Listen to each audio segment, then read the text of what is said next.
black delivery girl takes a bullet and finds herself the unexpected guest of a ruthless mafia boss. Trapped in his world of shadows, a single act of sacrifice ignites a dangerous connection that could redeem a broken soul, or destroy them both. But it was never just a bullet. It was the split-second decision that shattered two separate worlds, forcing them to collide. If you're new here, subscribe and dive deeper into this gripping tale. Let us know where you're joining the story from in the comments below. Now, let's begin. The sharp crack of gunfire tore through the familiar hum of the neighborhood, a sound so violently out of place it seemed to freeze time itself. Stella was halfway up the worn stone steps of the community center, an insulated bag of meals for Mrs. Gable swinging from her hand. The sound didn't register as fear at first, just a wrong note in the symphony of children laughing and distant traffic. Then she saw it. A sleek black sedan, windows down, crawling too slowly down the street like a predator.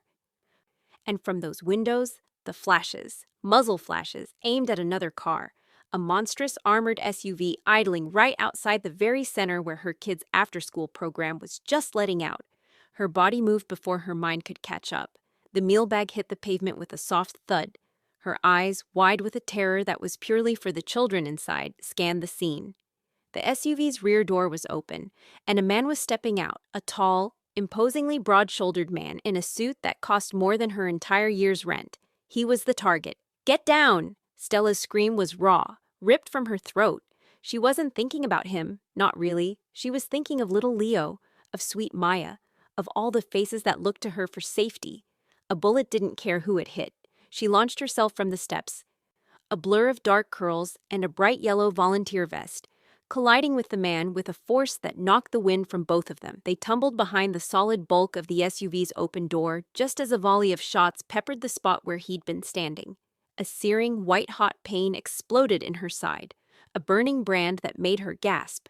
She'd been too slow, or maybe just unlucky. The man, Kim Jun, was on her in an instant. His face, all sharp, aristocratic lines and cold, calculating eyes, was a mask of stunned fury. Not at her, but at the situation. His hands, surprisingly strong and deft, were on her, pressing hard against the seeping warmth at her ribcage. "You're hit!" His voice was a low, gravelly rumble, devoid of panic, full of a terrifying control. His eyes, dark as obsidian, locked with hers. In them, she saw no softness, no gratitude, only a ruthless assessment. The children, Stella managed to choke out, her vision swimming. The center. June's gaze flickered from her face to the community center door, where a teacher was frantically ushering wide-eyed kids back inside. A muscle in his jaw ticked. He barked a command in sharp, rapid Korean. From the front of the SUV, two other men, who had materialized as if from the shadows, returned fire with chilling precision. The black sedan screeched away, its tires screaming in retreat, leaving an echoing silence that was somehow more deafening than the gunfire. "Stay still," June commanded, his voice leaving no room for argument. He kept pressure on her wound, his other hand pulling out a phone. "David, the corner of Elm and Fifth, a medical team, now." He paused, his eyes scanning her face, taking in her dark skin, glistening with sweat, her pain-twisted features. "And clean up. There was a civilian casualty. Civilian casualty." The words were so cold, so clinical. Stella wanted to laugh, but it came out as a pained whimper. She was Stella Rose, the woman who organized neighborhood watches and rent strikes, not a civilian casualty. Sirens wailed in the distance, but June's men were faster.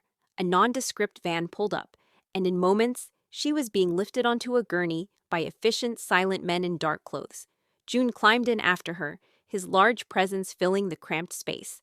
The van moved with a smooth, urgent speed. "You're going to be fine," June said, his tone still flat, but his eyes were now tracing the lines of her face, the yellow vest that was now stained a dark, ugly red.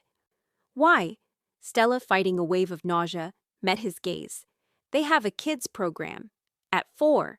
He stared at her, uncomprehending for a moment. She hadn't done it for him. She had done it for the children. The realization seemed to unsettle him more than the assassination attempt. He was a man who understood transactions, debts, and power. He did not understand reckless, selfless sacrifice. The medical facility wasn't a hospital. It was a pristine, sterile apartment in a high-rise, outfitted with equipment that looked like it belonged in a military field hospital. A severe-looking woman named Elena efficiently cleaned and stitched the graze, a furrow along her ribs, painful and bloody, but not life-threatening. June watched the entire procedure from the doorway, his arms crossed, a silent, brooding statue.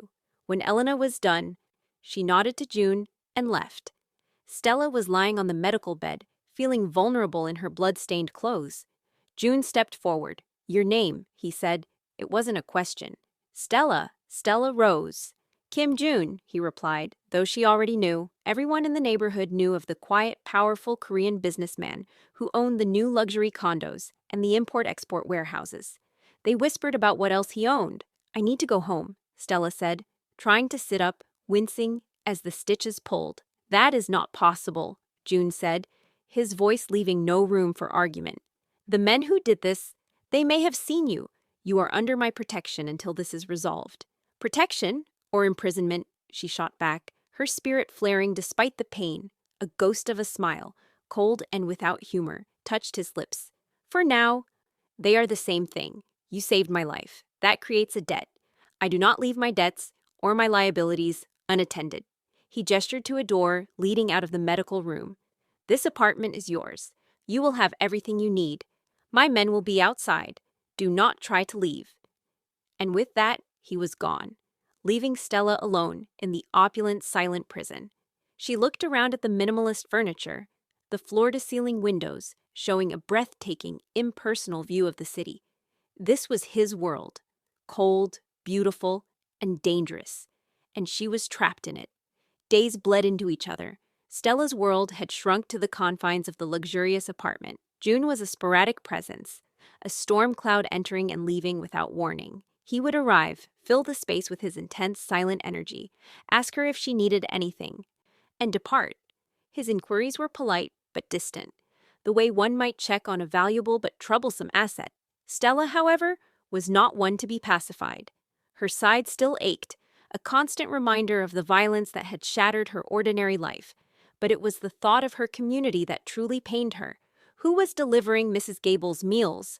Was the community garden being watered? The silence from June's world was deafening, and it fueled her frustration. One evening, he arrived as she was staring out at the city lights, her arms wrapped around herself.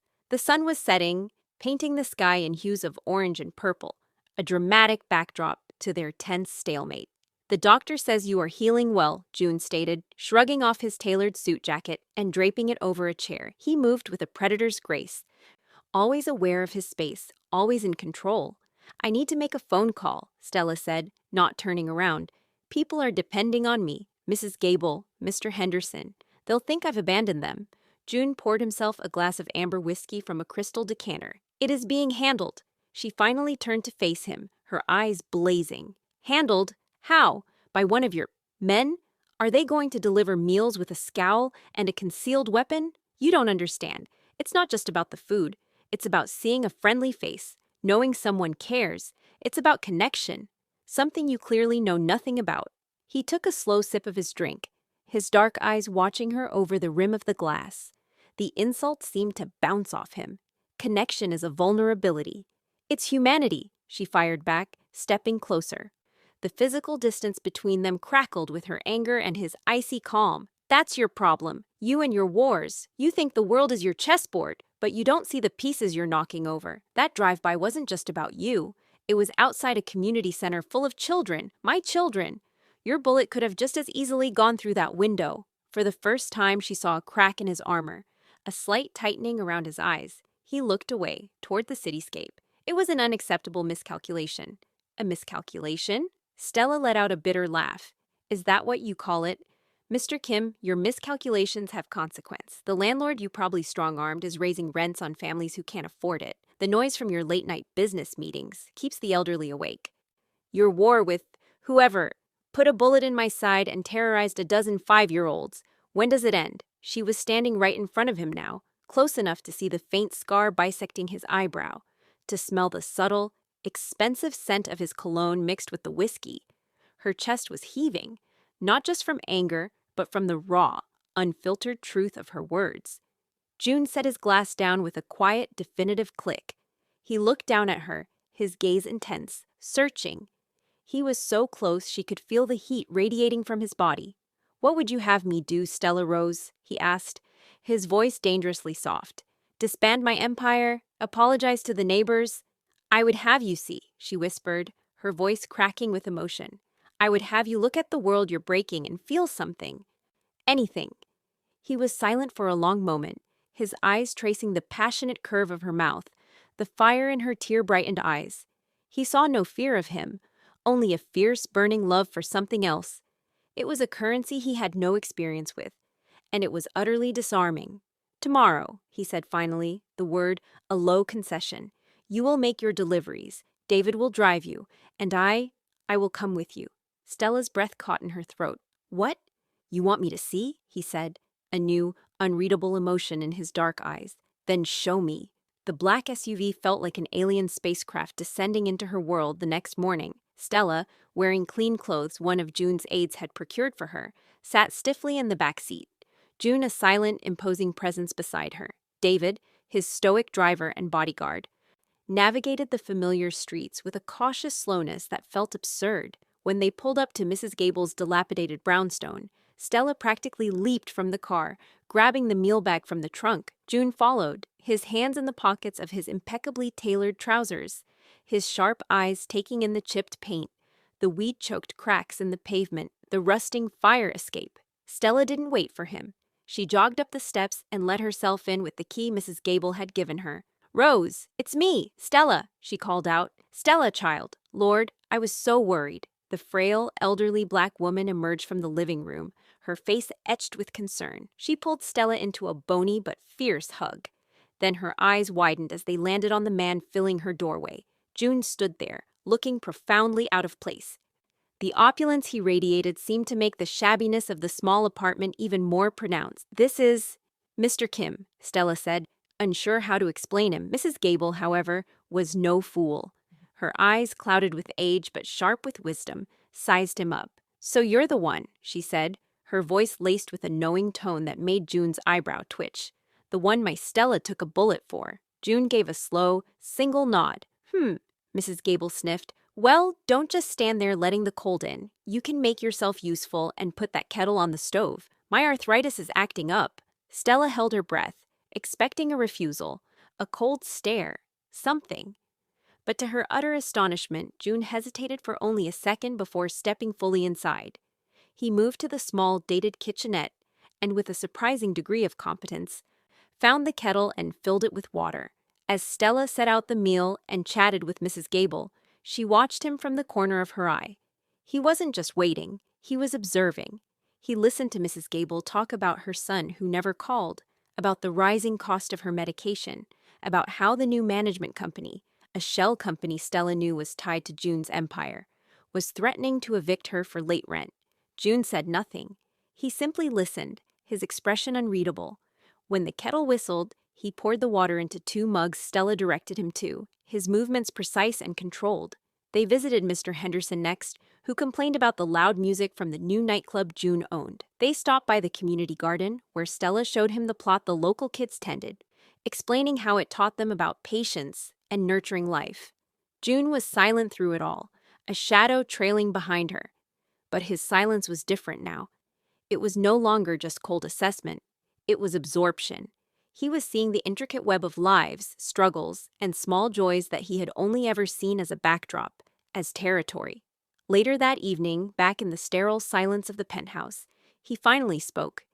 They were standing on the balcony, the cool night air a relief after the emotionally charged day. "The old woman," June began, his voice quiet, "Mrs. Gable, her landlord, is one of your shell companies," Stella finished, leaning against the railing, not looking at him. "I know. I've been trying to get a meeting with the property manager for months. He was quiet for a long time. It will be handled. Her rent will be frozen. Permanently." Stella turned to him, shocked. In the city lights, his profile was sharp, but the usual ruthlessness seemed tempered by something else. Weariness, perhaps? Or thoughtfulness? "Why?" she asked softly. He finally looked at her. and the intensity in his gaze made her breath catch. "Because you were right," he said, the admission seeming to cost him. "I have been knocking over pieces without seeing them. I saw only the board. You see the people." He took a step closer, his voice dropping to a near whisper. "You make me see them." The space between them vanished, not with anger, but with a sudden, magnetic pull. The city hummed below them, a testament to the world he ruled and the world she cherished. His hand came up, his fingers gently brushing a stray curl from her cheek, the touch sending an electric jolt through her system. It was the first time he had touched her without clinical purpose. "You are the most infuriating, reckless, and luminous person I have ever met, Stella Rose," he murmured, his eyes searching hers, asking a silent question. And in that moment, surrounded by the evidence of their two colliding worlds, Stella knew the most dangerous thing wasn't the bullet she'd taken. It was the way her heart was pounding against her ribs, not from fear, but from a terrifying, undeniable attraction. She was falling for the king of the world she was trying to save from him, and as his lips descended towards hers, she knew she was already lost. Of course, here is a much more lengthy and detailed outro, designed to maximize audience engagement and retention. And so, as the city lights twinkled like a field of fallen stars below them, two souls from impossibly different worlds found a fragile, breathtaking connection in the silence.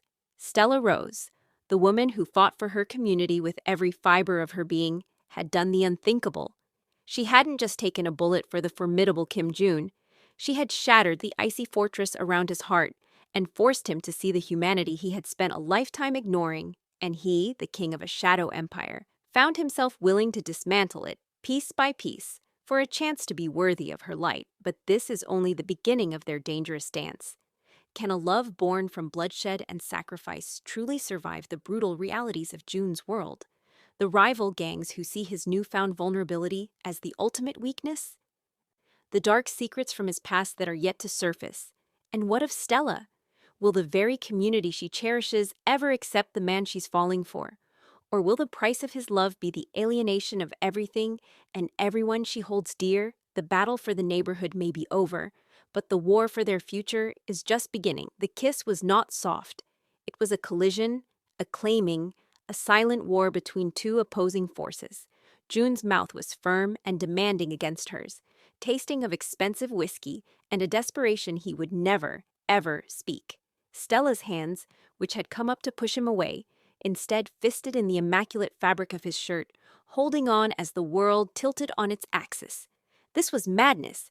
This was the point of no return. When they finally broke apart, breathless, the silence in the penthouse was deafening. The hum of the city below seemed to have faded into a distant whisper. Jun's dark eyes searched hers, his usual icy composure completely shattered. In its place was a raw, naked hunger that stole the air from her lungs. "Stay," he murmured, the single word a plea and a command, laden with more emotion than she had ever heard from him. Stella's mind screamed in protest. "He's a criminal, a monster. This is a trap." But her heart, pounding a frantic, traitorous rhythm against her ribs, whispered something else entirely. It whispered that the man who had just kissed her with such vulnerable intensity was not just the monster. He was also the man who had silently made tea for Mrs. Gable.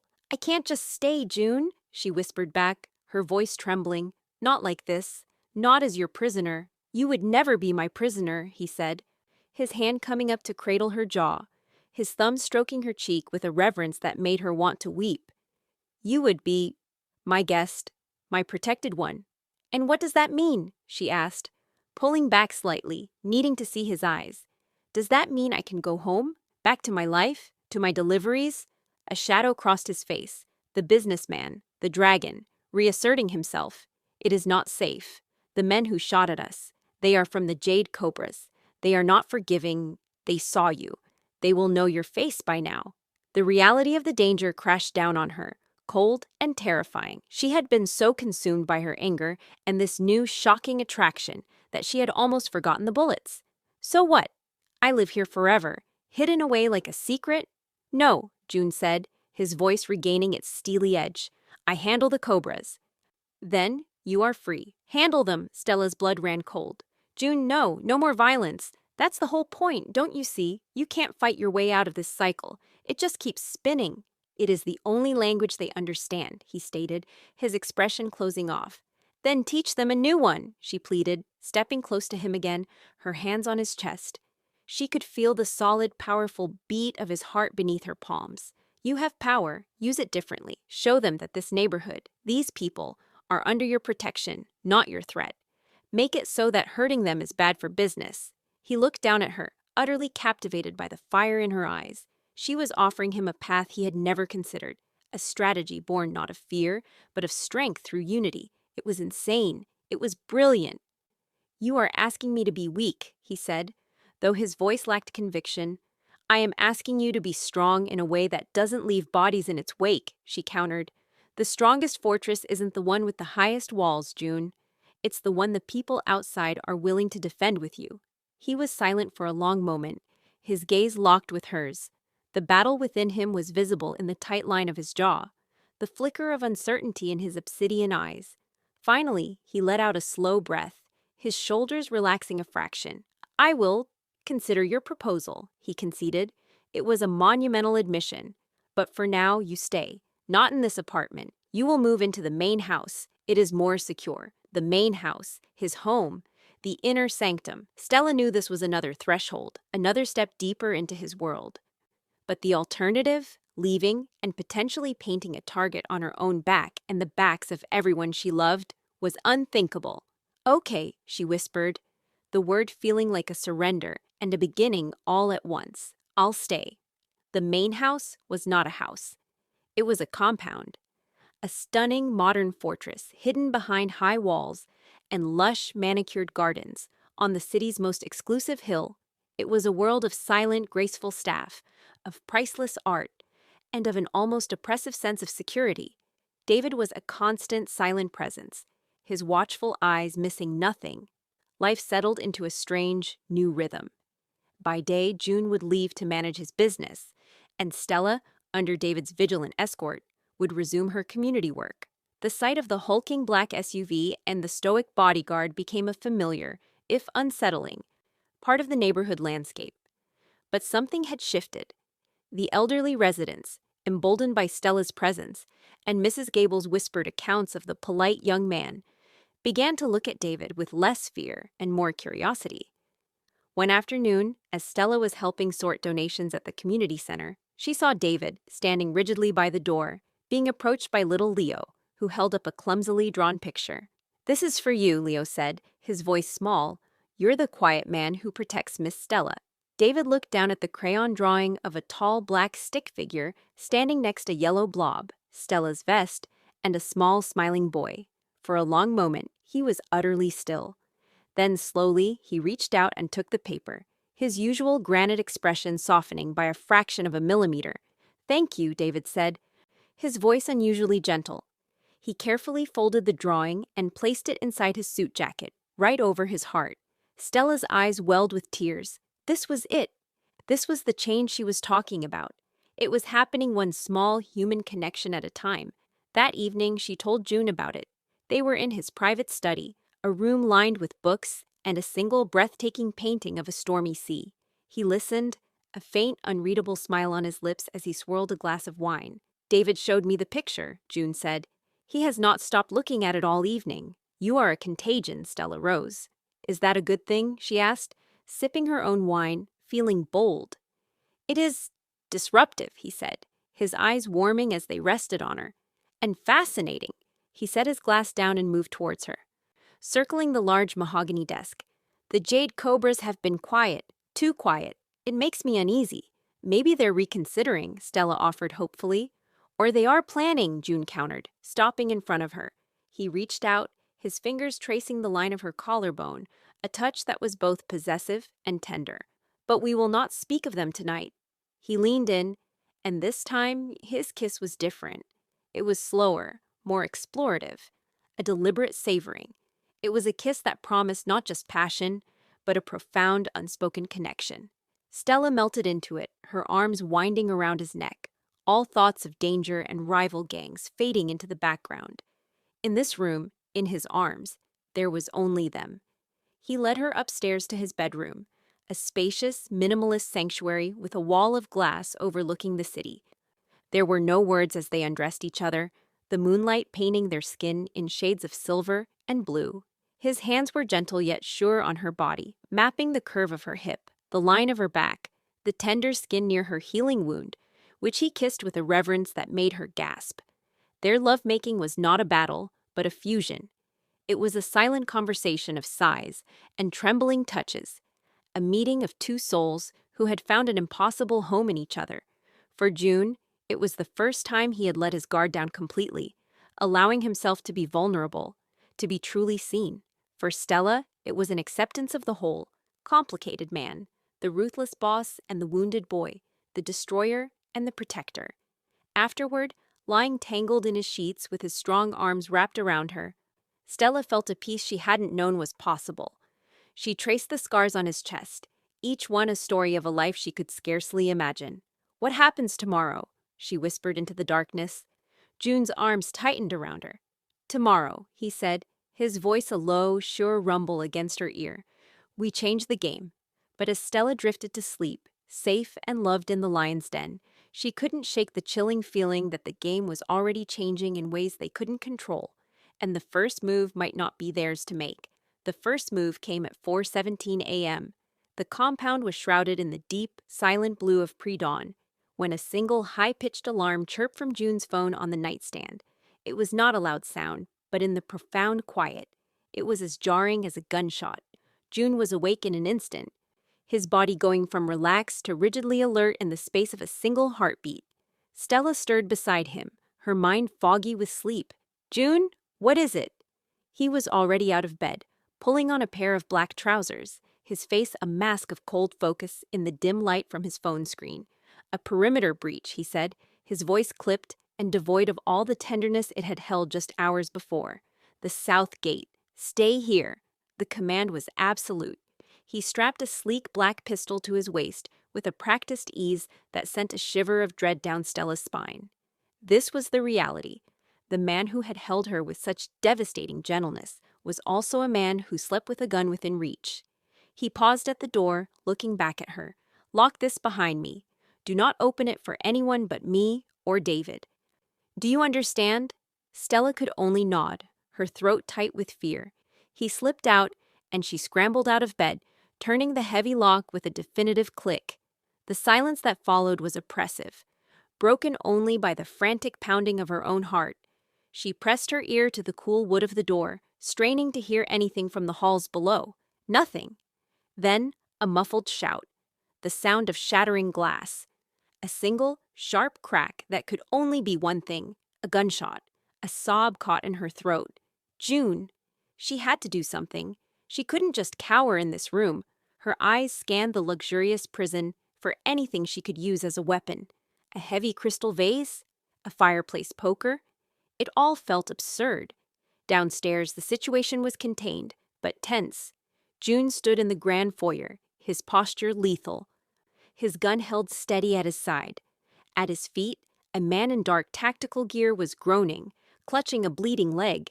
David had him pinned, a knee in his back. Two other guards were securing the shattered remains of a window in the sunroom. "It was just one," David reported, his voice a low growl. "A probe. He was alone." June's eyes were chips of black ice. "A message from the Cobras. They are reminding me they can reach my home." He knelt, his voice dropping to a deadly whisper. "Who sent you?" The man on the floor spat a curse in Korean. June didn't flinch. "Take him to the quiet room. Find out what he knows." As David and the others dragged the intruder away, June's gaze swept the room, taking in the violation. His sanctuary, their sanctuary, had been breached. The peace he had found with Stella felt like a fragile dream, already dissolving in the harsh light of this new threat. He took the stairs two at a time, his knuckles rapping softly on the bedroom door. "Stella, it's me." The lock turned immediately, and the door flew open. Stella stood there, her face pale, her eyes wide with terror. Without a word, she threw her arms around him, burying her face in his chest, her whole body trembling. He held her tightly, one hand cradling the back of her head. "It's over," he murmured into her hair, though they both knew it was a lie. It was just beginning. "He was alone," June continued, guiding her back to the bed. They were testing our defenses, sending a message. What message? Stella asked, her voice small. That they can get to you whenever they want? That they can get to you, June corrected, his voice grim. This was not an assassination attempt. It was an intrusion. They wanted to see how close they could get. To the house, to my bedroom. His eyes met hers, and the unspoken truth hung between them. The Cobras knew she was his vulnerability. She was the new center of gravity in this war, and they had just identified her as the primary target. The romantic spell of the night was shattered, replaced by a cold, gripping fear. This can't continue, June, Stella whispered, her hands clutching his arms. You have to end this, not with more violence, but with what we talked about, a new way. He looked at her, at the fierce hope still burning in her eyes despite the terror. She was offering him a lifeline, a path to a different kind of strength. The old June would have already planned a retaliatory strike, a show of force so brutal it would have cowed the Cobras for a generation. But the old June was gone, replaced by a man who had someone, to lose. All right, he said, the word feeling foreign on his tongue. We do it your way. Later that morning, in his soundproofed office deep within the compound, June made a call that sent shockwaves through the city's underworld. He requested a meeting with Min-sik, the aging viper-tongued leader of the Jade Cobras. Not in a neutral warehouse, not on a bloody battlefield, but in a public place. A high-end traditional tea house. The request was so unprecedented, so utterly confounding, that Min-sik, out of sheer morbid curiosity, agreed. Stella waited in the garden, her nerves stretched taut. She had insisted on coming, on being nearby. She needed to see this through. David stood a few feet away, his presence more reassuring than ever. Inside the tea house, the atmosphere was thick with unspoken threats. Min-sik, a small, wiry man with a face like a wrinkled hawk, sat across from June, his two bodyguards hovering. This is an interesting strategy, Kim June, Min-sik sneered, not touching his tea. Have you grown soft? You bring me to a place for grandmothers to talk? June's expression was impassive. The war between us is costly. It is bad for business. It draws unwanted attention. War is the only business that matters, Min-sik countered. Not anymore, June said, his voice low and steady. I am proposing a truce, a demilitarized zone. Min-sik laughed, a dry, rasping sound. A what? You have been watching too many American movies. There is no truce. There is only victory or defeat. The neighborhood around Elm and Fifth is now under my permanent protection, June continued, as if the other man hadn't spoke. Any Cobra operations, any threats, any violence in that zone will be considered a direct attack on me, and I will respond not just against your soldiers, but against your revenue streams, your shipping lanes, your legitimate fronts. I will burn it all down, Min-sik, not with bullets, but with numbers. I have the capital to wage that war. Do you? It was a breathtaking pivot. He was not threatening a street fight. He was threatening a corporate takeover of their conflict. He was using the language of business, but the promise of annihilation was the same. Min-sik's smirk faded. He studied June, his beady eyes narrowing. This was not the hot-headed young dragon he knew. This was something else, something colder and more calculating. Why? Why that insignificant little neighborhood? June allowed a faint, cold smile to touch his lips. Let's just say I have a vested interest in its community development. The meeting ended with no handshake, no agreement. But there was no declaration of all-out war either. It was a stalemate, built on a new, terrifying kind of threat. As Min-sik and his men left, June remained seated, finishing his tea. He had done it. He had chosen Stella's way, a path of strength through protection, not just aggression. He walked out into the sunlight to find her. She was standing by a koi pond, her face turned up to the sky, as if breathing for the first time all morning. She turned as he approached, her eyes searching his. Well? She asked, her voice barely a whisper. It is done, he said. For now. The relief that washed over her was so profound, her knees felt weak. She rushed to him, and he caught her, holding her close in the middle of the serene garden. It was a victory, fragile and temporary, but it was a victory nonetheless. They had faced the darkness, and, for one day, held it at bay.